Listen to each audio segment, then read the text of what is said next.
بسم اللہ الرحمن الرحیم۔ الحمدللہ۔ آج ہماری تلاوت کا سورہ ہود اور 12واں پارہ۔ سورہ ہود کے آغاز میں اللہ کے کلام قرآن مجید کی عظمت اور قرآن کی عظمت کے لیے اتنا ہی کافی کہ حکیم خبیر ذات کی طرف سے یہ نازل ہوا ہے، جس کے لیے حال، مستقبل، ماضی سب برابر ہے۔ اس کا کوئی حکم حکمت سے خالی نہیں، مسئلے سے خالی نہیں، اس میں کہیں شک کی گنجائش نہیں، تعارض کوئی نہیں اس کلام کے اندر۔ اللہ کی توحید کا تذکرہ ہے، اللہ نے زندگی دی ہے، پھر زندگی کے بعد موت ہے، اللہ کے پاس حاضری ہے۔ معاش کا مسئلہ اللہ نے حل کر رکھا ہے، ساری مخلوق کی معاش کی ذمہ داری اللہ کے ذمہ ہے۔ وہ تو انسان کی اپنی کرتوت ہے کہ کوئی نظام غلط بنا دیا اور اللہ کی ہدایت کی روشنی کے بغیر ضابطۂ زندگی بنا لیے، قوانین معاشی بنا لیے کہ آج انسان معاشی طور پہ پریشان ہے، ورنہ اللہ کی طرف سے تو سارا نظام جب انسان کو دنیا میں بھیجتا ہے تو روزی پہلے بھیجتا ہے، اور اس کا منظر ہر آدمی دیکھتا ہے۔ ماں کی چھاتی کے اندر دودھ کوئی نہیں ہوتا، بچہ آتا ہے چھاتی میں دودھ آ جاتا ہے، اور ماں کے پیٹ کے اندر اس اندھیرے کے اندر اس کی غذا کا انتظام کون کرتا ہے؟ رحم ہے، جھلی ہے، اندھیرا ہے، پیٹ ہے، کہاں سے کھاتا ہے؟ رزاق اللہ۔ معاش کا مسئلہ اللہ کی طرف سے ہے، اس نے حل کر رکھا ہے۔ پھر بتایا کہ انسانی نفسیات ہے، اگر خوشحالی کے بعد تھوڑی سی آزمائش آ جائے تو مایوس ہو جاتا، اور تکلیف کے بعد راحت مل جائے تو تکبر کرنے لگ جاتا، بھول ہی جاتا ہے اللہ کو، اللہ تعالیٰ کو بھول ہی جاتا ہے۔ دونوں قسم کے انسان دنیا میں ہے۔ ایک تو وہ طبقہ بھی ہے جس کی زندگی کا مقصد ہی دنیا ہے، آخرت میں ان کے لیے پھر کچھ نہیں ہے۔ کچھ وہ لوگ ہیں زندگی کی ضروریات کے لیے دنیا میں محنت کرتے ہیں، لیکن ان کی زندگی کا مقصد آخرت سنوارنا ہے، یہ کامیاب لوگ۔ ایک تو وہ طبقہ ہے جو دنیا کے لیے جیتا ہے، دنیا کے لیے مرتا ہے، اس کے لیے آخرت میں کوئی حصہ نہیں۔ اور ایک وہ طبقہ ہے جو دنیا کی ضروریات کے لیے بھی محنت کرتا ہے، لیکن اس کی ترجیح آخرت ہے، وہ دنیا کی زندگی کے اندر بھی سامنے آخرت کو رکھتا ہے، اس کا تذکرہ فرمایا ہے۔ اور پھر اللہ کی نہ ماننے والے اور ماننے والے اندھے بہرے ہیں، جو اپنی بینائی سے فائدہ اٹھا کر اللہ کا قرب حاصل کر لیتے ہیں، ہدایت حاصل کر لیتے ہیں۔ انہوں نے گویا کہ بینائی کا حق ادا کیا، یہ بینا ہے، اور جو بینائی رکھنے کے باوجود بینائی کے تقاضے پورا نہیں کرتے وہ تو اندھے ہیں۔ اندھے اور بینے برابر نہیں ہو سکتے۔ نوح علیہ السلام کا پھر تذکرہ ہے، اللہ کی وحدانیت کی دعوت دی ہے، قوم سے کہہ دیا میرے تم سے کوئی مفادات نہیں ہے، بے غرض تمہیں اللہ کی طرف بلاتا ہوں، اور نہ میں یہ کہتا ہوں کہ میں کوئی تمہاری مشکلات حل کرنے والا ہوں، مشکلات تو حل کرنے والا اللہ ہے، خزانے اس کے پاس ہیں، تم مانو گے تم نجات پالو گے۔ قوم نے مذاق اڑایا کہ تمہاری تو ہمارے اندر کوئی خاص حیثیت ہی نہیں ہے، تو آپ کی پیروی کیوں کریں؟ تم عام سے آدمی ہو، ہم تمہارے پیچھے کیوں لگے؟ بہت سمجھایا، اللہ کی طرف سے حکم آیا کہ اب اس قوم کے لیے ہلاکت کا فیصلہ ہوا ہے، تم کشتی بنا لو۔ کشتی بنانے لگے، قوم گزرتی مذاق اڑاتی ہے، کہاں صحرا میں کشتی چلاؤ گے؟ صحرا میں کشتی چلاؤ گے؟ مذاق اڑانے لگے۔ اللہ کی طرف سے فیصلہ ہو گیا، آسمان سے پانی برسا ہے، زمین سے بھی پانی ابلنے لگا ہے، اور پانی ہی پانی ہے۔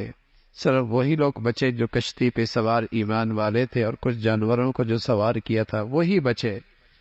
حضرت نوح کا بیٹا بھی نہ بچ سکا، آپ کی نبوت نے آپ کے بیٹے کو بھی نہیں بچایا، اس لیے کہ ایمان جو نہیں تھا، ایمان نہیں رہا تو باپ کی نبوت نے بھی بیٹے کو نہیں بچایا۔ کام تبھی آتا ہے بزرگی، کسی بزرگ کے لیے کسی کی بزرگی تبھی کام آئے گی جب ایمان تو ہو، پھر اولاد کے لیے بھی کام آئے گی، دوسروں کے لیے بھی کام آئے گی۔ یہاں بیٹا ہے، وہ بھی غرق ہو گیا اور اسے سمجھایا لیکن وہ نہ مانا، وہ بھی غرق ہو گیا، تو نبی کی نبوت بھی بیٹے کے لیے کام نہ آئی، اس لیکن ایمان کوئی نہیں، اس کا تذکرہ فرمایا۔ پھر قوم عاد ہے، حضرت قوم عاد کی طرف حضرت ہود علیہ السلام تشریف لائے، اللہ کی وحدانیت کی دعوت دی، اور ساتھ اعلان کیا کہ مجھے تم سے اس پر کچھ نہیں چاہیے، تم اللہ سے معافی مانگو، اللہ سے معافی مانگو گے، اللہ تمہاری معاشی حالت اچھی کر دیں گے، رحمت کی بارشیں بھیجیں گے، تمہاری کھیتیاں سبز اور ان میں بہار آ جائے گی۔ اس کا تذکرہ فرمایا، قوم کہنے لگی ہمیں تمہاری بات سمجھ میں نہیں آ رہی، تم یہ کیسی باتیں کر رہے ہو، اور ایسا لگتا ہے ہمارے معبودوں کی بد دعا لگی ہے اس لیے آپ ایسی بہکی بہکی باتیں کر رہے ہیں۔ قوم کو بہت سمجھایا اور انہیں سمجھایا اور کہا کہ اگر تم اللہ کی طرف رجوع کر لو گے تمہاری قوت میں اور اضافہ ہو جائے گا، تمہاری طاقت میں اور اضافہ ہو جائے گا۔ لیکن وہ بھی قوم اللہ کی رحمت سے دور ہوئی، آسمان سے اللہ کی پکڑ آئی۔ قوم سمود کا تذکرہ ہے، حضرت صالح علیہ السلام آئے، حضرت صالح نے جب انہیں اللہ کی طرف بلایا تو قوم کہنے لگی صالح ہمیں تم سے بڑی امید تھی کہ تم قوم کا نام روشن کرو گے، تم تو اپنے آباء و اجداد کے رسم و رواج سے بالکل ہٹ کر زندگی پیش کر رہے ہو۔ حضرت صالح علیہ السلام نے فرمایا اللہ کا حکم ہے، اللہ کا پیغام سنا رہا ہوں۔ قوم کہنے لگی نہیں مانے گے، کوئی ایسی چیز دکھاؤ کہ ہمیں یقین آ جائے۔ یہ پہاڑ کے اندر سے اونٹنی نکالو، اور اونٹنی بھی ایسی جو فوراً بچہ جنے۔ حضرت صالح علیہ السلام نے اللہ سے دعا کی، اونٹنی بھی آ گئی، اس نے بچہ بھی جن دیا۔ اللہ کی طرف سے یہ معجزہ تھا، حکم دیا دیکھو ابھی یہ معجزہ ہے، اسے قتل نہ کرنا، نقصان نہ پہنچانا، لیکن قوم نے اسے قتل کر دیا۔ اللہ کا عذاب آیا، حضرت جبرائیل نے چیخ ماری، ان کے کلیجے پھٹ گئے، نیست و نابود ہو گئی۔ حضرت ابراہیم علیہ السلام کے پاس قاصد آئے، فرشتے انسانی شکل میں آئے، قاصد انسانی شکل میں آئے۔ آپ نے جلدی جلدی ان کے لیے مہمانی کا انتظام فرمایا، بچھڑا بھونا ہوا ان کے سامنے رکھا۔ فرشتے کہاں کھاتے ہیں، لیکن انسانی شکل میں تھے، نبی بھی نہیں پہچانے، اس لیے کہ غیب کا علم تو اللہ کے پاس، غیب کا علم اللہ کے پاس ہے۔ جب انہوں نے ہاتھ آگے نہ بڑھایا تو آپ ڈر گئے، شاید کوئی نقصان پہنچانے کے لیے آئے ہو، اس لیے کہ ان کے اس زمانے میں بھی یہ رواج تھا کہ جو جس کا نمک کھا لے گا تو وہ گھر والا اس سے امن میں آ جائے، نمک جو کھا لیا امن میں آ جائے گا۔ اور یہاں تو جو جتنا زیادہ نمک کھاتا ہے اتنا نمک خراب کرتا ہے۔ تو وہاں یہ تھا کہ نمک کھا لیا تو نقصان نہیں پہنچائے گا، وہ کھانا نہیں کھا رہا ہے، گھبرا گئے، شاید نقصان پہنچانے کے لیے آئے۔ انہوں نے کہا نا ہم اللہ کے قاصد ہیں، ہم فرشتے ہیں، ہم نہیں کھاتے، ہم تو آپ کو بیٹے کی خوشخبری دینے کے لیے آئے ہیں، اسحاق کی، اور اسحاق کے بعد پھر آپ کا پوتا ہوگا یعقوب۔ بیوی سن رہی تھی، پاس میں سن رہی تھی آواز، بیٹا بیٹا، جیسے عورتوں کی عادت ہوتی ہے، حیرانگی میں یوں سر پہ ہاتھ ہمارا، بیٹا ہوگا، میں بوڑھی، میں بانجھ ہوں، یہ بوڑھا ہے، بیٹا کیسے ہوگا؟ حیرت کی بات ہے، ہمارا بیٹا کیسے ہوگا، یہ بوڑھے ہیں، میں بانجھ ہوں، اس عمر میں بیٹا ہوگا؟ تو فرشتوں نے کہا اللہ کی رحمت تو آپ کے گھرانے پہ خاص ہے، آپ کے گھر پہ تو خاص برکت ہے، آپ کیوں حیرت کرتی ہیں؟ آپ کے گھر پہ تو اللہ کی خاص رحمت ہے، بیٹا ہوگا، پوتا بھی ہوگا۔ اور پھر بتایا کہ ہم درمیان میں آپ کو یہ خوشخبری دینے کے لیے آئے ہیں، اصل تو قوم لوط کی طرف آئے ہیں اور اس قوم کو ہلاک کرنے کے لیے آئے۔ وہ قوم بہت گندی تھی، ہم جنسی کے اندر مبتلا تھے، اغلام پرستی اس کا مرض ان کے اندر موجود تھا۔ جب یہ انسانی شکل میں گئے، خوبصورت تھے، تو وہ قوم گندگی کے جذبات کے ساتھ، گندگی خیالات کے ساتھ دوڑتی ہوئی آئی۔ حضرت لوط علیہ السلام سے ان نوجوانوں کو حوالے کرنے کی درخواست کی۔ آپ نے کہا میرے مہمان ہیں، مجھے کون رسوا کرتے ہو ان مہمانوں کے سامنے، وہ بھی نہ پہچانے کہ یہ فرشتے۔ جب زیادہ پریشان ہوئے حضرت لوط علیہ السلام تو فرشتوں نے عرض کر دیا آپ نہ گھبرائیں، ہم اللہ کے فرشتے ہی ہمارے قریب نہیں آ سکتے، بس آپ رات کو نکل جائیں، آپ رات کو یہاں سے نکل جائیں، اللہ کا فیصلہ ان کی ہلاکت کا ہو چکا ہے، آپ کی بیوی نہیں بچی، آپ کی بیوی نہیں بچی گی، اس کا تذکرہ فرمایا۔ اور چونکہ نبی کی بیوی بھی چونکہ نبی کی اطاعت نہیں کر رہی، فرما برداری نہیں کر رہی، ہاں، تو وہ بھی اس قوم کے اندر شامل ہو گئی، اس پر بھی عذاب آیا، اس کا تذکرہ فرمایا۔ اللہ نے اس بستی کو اٹھایا اوپر اور زمین پہ پٹخ دی، عالیہ سافلہ، اور پھر آسمان سے پتھر برسائے، پتھر بھی نشان زدہ، فلاں کو لگے گا، سر پہ لگتا ہے چیرتا ہوا جسم سے جاتا۔ یہ وہ قوم تھی جو ہم جنسی کے مرض میں مبتلا تھی، اور آج دنیا میں اس کے جواز کے قوانین بن رہے ہیں۔ جانور بھی کوئی حد ہوتا ہے، اتنے بے حیا تو صرف خنزیر ہی ہوتا ہے، خنزیر گندی چیز ہے، جسے جسے کہیں کہ ہم جنسی سے گندگی کرنے میں بھی شرم نہیں آتی، سب سے گندا جانور ہے۔ اور ظاہر ہے جو قوم یہ گندگی کھائے گی اس کے اندر ایسی جراثیم پیدا ہو۔ لیکن بدقسمتی ہے مسلمان بھی وہ اس گندگی کے اندر مسلمانوں کو بھی ملوث کرنا چاہتے ہیں، اور اس گندگی پر مسلمانوں کو بھی ڈالنے کے درپے ہیں۔ اس قوم کی ہلاکت کا تذکرہ ہے قوم مدین کا طرف ہے۔ حضرت شعیب علیہ السلام آئے، شعیب علیہ السلام نے فرمایا ناپ تول میں کمی نہ کرو، جس کا جو حق ہے پورا پورا دو، اپنا حق پورا دیتے ہو، دوسرے کے حق میں کمی کوتاہی کرتے ہو۔ قوم کہنے لگے شعیب جب تک نماز کی بات کر رہے تھے اب تم ہمارے معاملات میں بھی دخل اندازی دینے لگے ہو، ہماری مرضی ہے، معاملات جیسے ہم مرضی کریں گے۔ آج کا مسلمان بھی کہتا ٹھیک ہے روزہ صحیح ہے، روزہ صحیح ہے، حج صحیح ہے، روزہ صحیح ہے، حج صحیح ہے، بازار کی زندگی نہیں، وہ تو ہم جیسے مرضی کریں گے، معاملات تو ہم اپنی مرضی سے کریں گے، لین دین میں تو ہم آزاد ہیں۔ تو وہ قوم بھی حیران ہونے لگ گئی کہ یہ معاملات میں آپ کیوں دخل دے رہے ہیں، سمجھایا نہ مانی۔ قوم کہنے لگی ہمیں آپ کی بات سمجھ میں نہیں آتی، اگر آپ کے خاندان کا خیال نہ ہوتا تو ہم آپ کو پتھروں سے سنگسار کر دیتے۔ حضرت شعیب علیہ السلام فرمانے لگے تمہیں میری قوم کا لحاظ ہے، تمہیں اللہ کا لحاظ نہیں ہے، اللہ کا لحاظ نہیں ہے۔ اس قوم پر بھی اللہ کا عذاب آیا، اس کا تذکرہ فرمایا۔ پھر موسیٰ علیہ السلام اور اللہ رب العزت نے موسیٰ علیہ السلام کو آپ کے دشمن کے مقابلے میں، آپ کے دشمن کو نیست و نابود فرعون کو کیا، اس کا تذکرہ فرمایا جو فرما برداری کی زندگی گزارے گا ہمیشہ جنت میں رہے گا، نافرمان رہے گا ہمیشہ جہنم میں رہے گا۔ فرمایا اللہ اس قوم کو اس وقت تک ہلاک نہیں کرتا جب تک کہ اس قوم کے خوشحال لوگ اللہ کی نافرمانیاں کھلے طور پہ نہیں کرتے، اور اس میں پھر کوئی روکنے والا بھی نہیں ہوتا، منع کرنے والا بھی نہیں ہوتا، برائیوں کی روک ٹوک بھی جب ختم ہو جاتی ہے پھر اللہ کا عذاب آتا ہے، اس کا تذکرہ فرمایا۔ پھر حضرت یوسف علیہ السلام کا واقعہ سورہ یوسف کے اندر بڑی تفصیل کے ساتھ، اور قرآن نے اس واقعے کے بارے میں فرمایا بہترین قصہ، بڑھیا قصہ، بڑے اس میں عبرت کی چیزیں ہیں، سبق آموز باتیں ہیں، اور بہت سارے اسے کہیں کہ زندگی کے اس میں مسائل کا حل ہے، ایسا واقعہ ہے۔ حضرت یوسف علیہ السلام 12 بھائی تھے، ایک ستیلے ماں سے تھا، باقی ایک ہی باپ سب کا ایک تھا، مائیں دو تھی، تو 11 بیٹے ایک ماں سے تھے، ایک بیٹا دوسری ماں سے تھا۔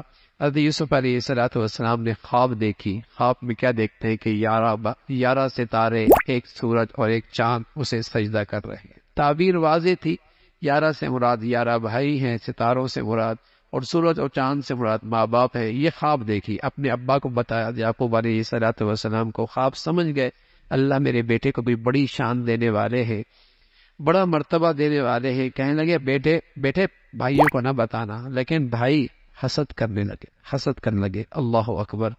اور اس حسد کی آگ میں جلتے چلتے باپ سے بیٹے کو بھائی کو لے گئے، جنگل میں لے گئے، اور جنگل میں جا کر ایک کنویں میں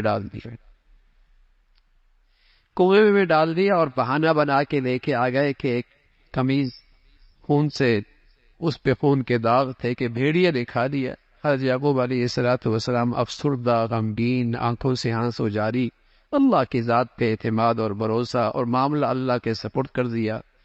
وہاں ایک قافلہ جا رہا تھا، اس قافلے نے اس کنویں سے اس بچے کو اٹھایا اور مصر کے بازار میں جا کے بیچ دیا، مصر کے بازار میں بیچا، اور بیچنے کے بعد وہ خریدار مصر کا وزیر خزانہ تھا جو بے اولاد تھا۔ ایک نئی آزمائش، ایک نیا امتحان حضرت یوسف علیہ السلام کی زندگی میں آ گیا۔ خوبصورت بھی بہت تھے، نیک سیرت پہ پڑے تھے، خوبصورتی بھی تھی اور سیرت بھی بہت بڑھیا تھی، تو کشش تھی، حسن کے اندر کشش تھی۔ فتنے میں پڑ گئی وہ گھر کی ملکہ، گھر کی خاتون فتنے میں پڑ گئی، اور اس نے اس نوجوان کو گناہ کی طرف دعوت دی۔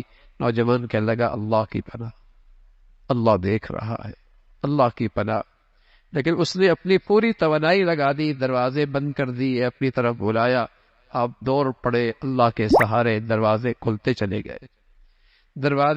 چلے گئے۔ آدمی ہمت کرے، اللہ سے مدد مانگے، بڑی سے بڑی برائی کی گندگی سے نکلنا بھی آسان ہے، لیکن اگر کوئی ہمت ہی نہ کرے اور اللہ کے سے مدد ہی نہ مانگے اور پھر کہے کہ میں گناہ نہیں چھوڑ سکتا، تو پھر تو اس کی اپنی کمزوری ہے۔ ہمت کر لے اور اللہ سے مانگے تو اس کی برکت سے اللہ رب العزت گناہوں کی گندگیوں سے بچا لے گا۔ دیکھتے نہیں دودھ کتنی گندے ماحول سے نکلتا ہے، کون پلاتا ہے، کتنے گندے ماحول سے. خون موجود ہے نا بھائی، وہاں گوبر بھی موجود ہے، لیکن جب تنوں سے دودھ نکلتا ہے تو صاف شفاف، نہ رنگت میں فرق آتا ہے نہ ذائقے میں فرق آتا ہے. جو اللہ اپنی قدرت وہاں دکھا رہا ہے، وہ اللہ اس گندے ماحول کے اندر بھی اس آدمی کو صاف ستھرا نکال دیں گے. ہمت کرے گا، دعا کرے گا، ہمت کرے گا، اللہ سے مدد مانگے گا، اللہ تعالیٰ اس کو ایسے صاف ستھرا کر کے نکالیں گے. اس کا تذکرہ فرمایا. لیکن جب اس نے دیکھا، اس خاتون نے دیکھا اپنی ذلت، اپنی رسوائی، تو حضرت یوسف پر الزام لگا دیا کہ اس نے مجھ پہ حملہ کیا ہے، میری عزت پر، میرے آبرو پر. اسی کی خاندان کے ایک فرد نے گواہی دی کہ یوسف سچے ہیں، یوسف پاک دامن ہے، یوسف سچے ہیں، یہ عورت جھوٹی ہے. مصر کی خواتین بڑی اونچی سوسائٹی کی خاتون تھی. بات عورتوں میں پھیل گئی کہ غلام پر فدا ہو گئی، دل دے بیٹھی. اس نے ایک گھر کے اندر ایک دعوت کی، حضرت یوسف علیہ السلام کو باہر بلایا. وہ عورتیں بھی حضرت یوسف کا حسن دیکھ کر مبہوت سی ہو گئی، ہوش اڑ گئے. اور ایسے ہوش اڑ گئے کہ قرآن کہتا ہے وَقَطَّعْنَ أَيْدِيَهُنَّ، بجائے پھلوں کے کاٹنے کے انگلیاں کاٹ بیٹھی. بتائیے حسن کیسا ہوگا. لیکن میری اور آپ کی روحانی اماں عائشہ فرمایا کرتے تھی رضی اللہ تعالیٰ عنہ، اللہ نے سارا حسن تو حصوں میں تقسیم کیا. آدھا حصہ اکیلے یوسف کو دیا، آدھا حصہ پوری دنیا میں تقسیم کیا. لیکن میرے محبوب محمد رسول اللہ کو اللہ نے مجموعہ دیا. رسول اللہ صلی اللہ علیہ وسلم کو اللہ نے مجموعہ دیا. ماں تقسیم ہے، آدھا یوسف کے پاس، آدھا ساری دنیا کے پاس، نبی کے پاس پورا کا پورا. اور فرمایا کرتی تھی یوسف کو دیکھنے والوں نے انگلیاں کٹوا دی، ایمان نہ لائی، ہدایت پہ نہیں آئی. میرے نبی کو دیکھنے والے ایمان لے آئے، آپ کی خاطر گردنیں کٹوا دی. وَقَطَّعْنَ أَيْدِيَهُنَّ، اور کہنے لگے وَقُلْنَا حَاشَ لِلَّهِ مَا هَذَا بَشَرٌ، قسم خدا کی یہ تو کوئی بشر نہیں ہے، کوئی نوری فرشتہ ہے، کوئی بہت بڑا فرشتہ ہے. لیکن اس بادشاہ وزیر کی ذلت، عورت کی وہ ذلت اور رسوائی، جیل پہ ڈال دیا گیا. جیل میں یوسف علیہ السلام کو ڈال دیا گیا اور اسے مجبور کیا کہ اس گندگی کی طرف. لیکن آپ نے جیل جانا برداشت کر لیا، لیکن اپنا دامن داغدار نہیں ہوگی، اپنی عفت اور پاک دامنی داغدار نہیں ہونے دی. اور اللہ سے کہنے لگے اے اللہ میں جیل چلا جاؤں گا، اس کی تنہائی، اس کی تاریکی، اس کی بھوک، اس کا فاقہ، اس کی تکلیف، اس کی آزمائش سب برداشت ہے. گناہ کی گندگی برداشت نہیں ہے. اللہ ہم کو بھی ایسی پاکیزہ زندگی نصیب فرما دے، اور گناہوں کی نحوست اور اس کی گندگی کی شدت اللہ اس کا احساس نصیب فرما دے. جیل میں بھی اللہ کا نیک بندہ اپنی تعلیم اور اپنی تبلیغ کا کام شروع کر دیا. اس جیل میں 2 آدمی ایسے آئے جن پر پھانسی کی سزا تھی. ان کو خواب آئی، وہ خواب آپ کے سامنے پیش کر دی، اس لیے کہ آپ کے چہرے پر نیکیوں کا نور اور آپ کے اخلاق اعلیٰ. وہ آپ کے پاس آئے تعبیر لینے کے لیے. آپ نے تعبیر بتا دی، ایک آزاد ہو جائے گا، ایک پہ پھانسی لٹک جائے گا. ایک کو پھانسی ہو جائے گی، ایک آزاد ہو جائے گا. وہ پھر وہی ایک آزاد ہو گیا، وہ جا کر بادشاہ کا ملازم اور نوکر بن گیا. دوسرے کو پھانسی دے دی گئی، اس کی سزا پھانسی ہو گئی. اس کا تذکرہ فرمایا. کچھ عرصے کے بعد، وقت کے بعد شاہ کو خواب آئے. وہ کیا خواب دیکھتے ہیں کہ اونٹ گائے ہیں، موٹی تازی ہے، 7 کمزور ہیں، بالیاں ہیں، سرسبز ہیں، 7 خشک ہیں. یہ خواب دیکھی. پوچھا اپنے دائیں بائیں کے مشیروں سے، اپنے پاس بیٹھنے والوں سے، کسی کو خواب کی تعبیر سمجھ میں نہیں آئی. وہ ملازم کو خیال آیا جیل میں ایک تھا جس نے خواب کی تعبیر بتائی تھی. اس بادشاہ سے کہا ایسا کرو آپ مجھے جیل بھیجے، وہاں ایک آدمی ہے خواب کی تعبیر کا بڑا ماہر ہے. حضرت یوسف علیہ السلام نے اس کو رہا ہوتی ہوئی یہ بھی کہا تھا کہ بادشاہ سے کہہ دینا ایک بے قصور آدمی جیل میں پڑا ہے. لیکن یہ بھول ہی گیا. اب اسے پھر یاد آیا. یوسف علیہ السلام کے پاس گیا اور کہنے لگا یا یوسف ایھا الصدیق، اے یوسف میرے دوست، خواب ہے اس کی تعبیر بتا. لیکن ایسے کریمانہ اخلاق ہیں، تانا نہیں دیا، طنز نہیں کیا، انکار نہیں کیا کہ جب تم ہمیں بھول گئے، اپنی بات یاد آئی ہے تو ہم بھی یاد آ گئے. کچھ نہیں، بس صرف یہ کہہ دیا کہ خواب کی تعبیر بھی بتائی، اور خواب کی تعبیر یہ تھی کہ قحط آنے والا ہے، قحط آنے والا ہے، اور ساتھ تدبیر بھی بتائی کہ اس قحط سے بچنے کی صورت کیا ہے، تدبیر بھی بتا دی، خواب کی تعبیر بھی بتائی، تدبیر بھی بتائی۔ جب بادشاہ کے سامنے وہ خواب اور اس کی تدبیر آئی تو بہت متاثر ہوا اور کہا اسے باہر لے آؤ، اسے رہا کر کے لے آؤ۔ حضرت یوسف علیہ السلام فرمایا باہر نہیں آؤں، باہر نہیں آؤں گا، پہلے میرے معاملے کی تحقیق ہو جائے، پہلے میرے معاملے کی تحقیق ہو جائے، اس لیے کہ میں نے اللہ کا کام کرنا ہے، اور اگر میرے کردار پر کوئی داغ دھبا ہوگا، لوگوں کو بدگمانی رہے گی، تو میں اپنے فریضہ دعوت میں پورے طور پہ کامیاب نہیں ہو سکتا۔ اس لیے پہلے میرے معاملے میں تحقیق ہونی چاہیے۔ تحقیق ہوئی، عورتوں کو بلایا، سب نے اقرار کیا، اظہار کیا، اعلان کیا کہ یوسف اپنے کردار میں بڑے سچے، یوسف اپنے کردار میں، پاک دامنی میں، شرم و حیا میں بڑے سچے ہیں۔ اور حضرت یوسف علیہ السلام فرمانے لگے یہ سب میں نے اس لیے کیا تاکہ وزیر خزانہ کو، جس کے گھر میں میں نے زندگی گزاری ہے، اس کو بھی یقین آ جائے کہ میں نے خیانت نہیں کی ہے، اس لیے کہ خائن لوگوں کے ساتھ اللہ کی مدد نہیں ہوتی اور ان کی کوئی بھلائی نہیں ہوتی۔ حضرت یوسف کا واقعہ آگے چل رہا ہے، انشاءاللہ کل آگے تلاوت ہوگی۔ اللہ عمل کی توفیق دے۔